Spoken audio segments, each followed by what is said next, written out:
Ladies and gentlemen, boys and girls, the True Crime King has returned. Ladies and gentlemen, how we doing? The King is back, guys. True Crime King is back. What's up, guys? Welcome back to True Crime King, the best, the coolest reaction true crime channel out there. I said, if they say something else about me and they want the smoke, I'm gonna bring it to them. And next time, I'm not gonna stop. So we'll see. The ball's in their court now. Ladies and gentlemen, how we doing? The King is back with you. Morning, guys. True Crime King back. Where she is, dude. To have sexual relations with this creepy ass clown. This is gonna be a great video, or it's gonna be pretty crazy. So hit the like and subscribe button, buckle your seatbelts, and get ready. Let's go. A new theory tonight in the University of Idaho homicides, and it may provide new insight into Bryan Kohberger's mindset and possible... What's up, guys? True Crime King back. How we doing today on this Tuesday? Hope everybody's doing well. All right, so we have a new source, an ex-FBI agent, Jennifer Coffindaffer, is coming out and apparently saying that Bryan Kohberger may have actually met the victims before the killings. So this is a kind of reliable source, not, some drunk turkey, saying it. So, yeah, let's watch and react. Here we go. Motive. Kohberger, who was arrested in December and charged with the deaths of 4 students, may have come across his alleged victims at a much earlier date than first thought. More than a few weeks, more than a few months, more than a year. Well, if that's true, then this is some pretty significant news, right?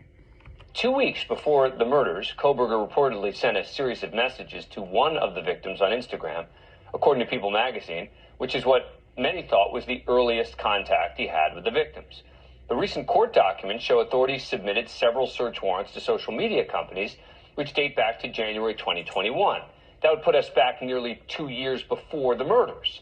In a tweet this weekend, former FBI agent and NewsNation contributor Jennifer Coffindaffer said, "Interesting how far the search warrants went back in time. Why January 2021? Did Bryan Kohberger somehow meet Kaylee or Maddie on a possible school visit early on? What made Kohberger choose Washington State University?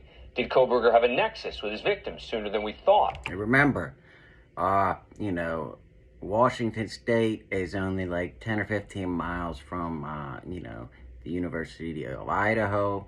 And also remember that some of the students on the campus at the, University of Idaho, but some of the students at the campus at Idaho said they saw Kohberger so much they thought he went there, right? So obviously he was following or watching somebody, right? Because he wasn't working there. He worked over in Washington State, right? So there was absolutely no reason for Kohberger to be over at the other campus. Could also be that they're just trying to make sure they don't miss anything. But let's ask the person who said it, former FBI agent, NewsNation contributor, Jennifer Coffindaffer. Thanks very much for coming on the program. Appreciate it. All right, so take me through this. Your theory is that they're asking about January 2021, not just to be inclusive, but because they may actually know something?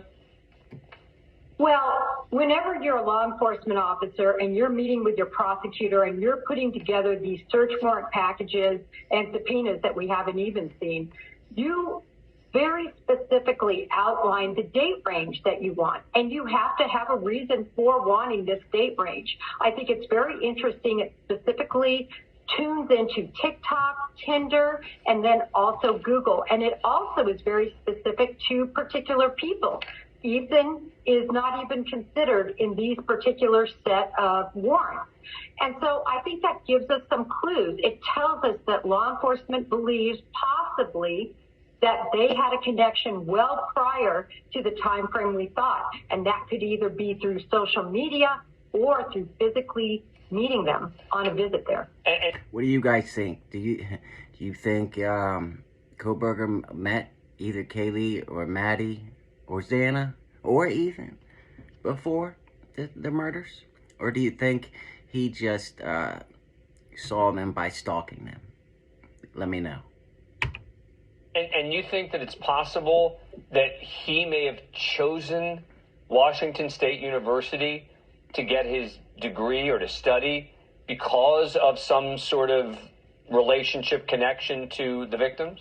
If that's true, then Kohberger was really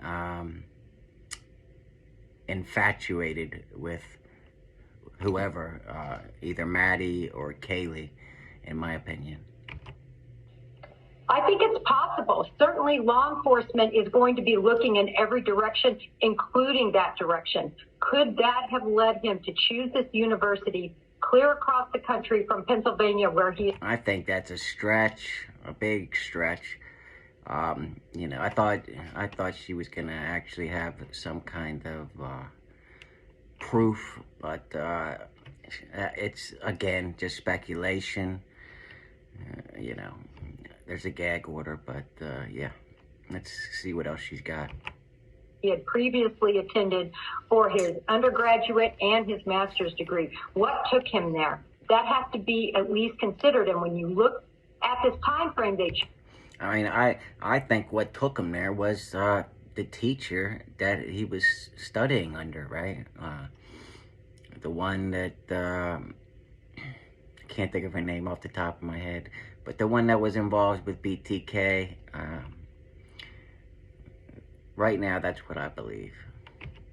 Chose. I think that gives us a pointer as a possibility. And the search warrants call for E11. All activity logs of the accounts, including who the account followed and unfollowed, location data, and messages sent or received from the account. So should we expect that all of that information will be turned over? Oh, yes, it'll be turned over. And another reason why law enforcement likes to limit their date range to what is pertinent and what they believe could lead something in their investigation that would be important is you don't want to go over, you know, all of this information going back too far in time. It is so much to look at. If you just see this document dump, they call it, or documents that you see, it's hundreds and hundreds of pages long. Yeah, I mean, she's got a point. That would take forever, but if you don't have anything else, that's what you got to do, right? It's just going to take time and more manpower, maybe, you know? Imagine what the... But that's not an excuse to not do your job and take the timeline back farther because it's more work, right? Returns look like. It's going to be thousands of pages long. So there was a reason that they put in these specific parameters. Jennifer, thank you very much for coming on the program.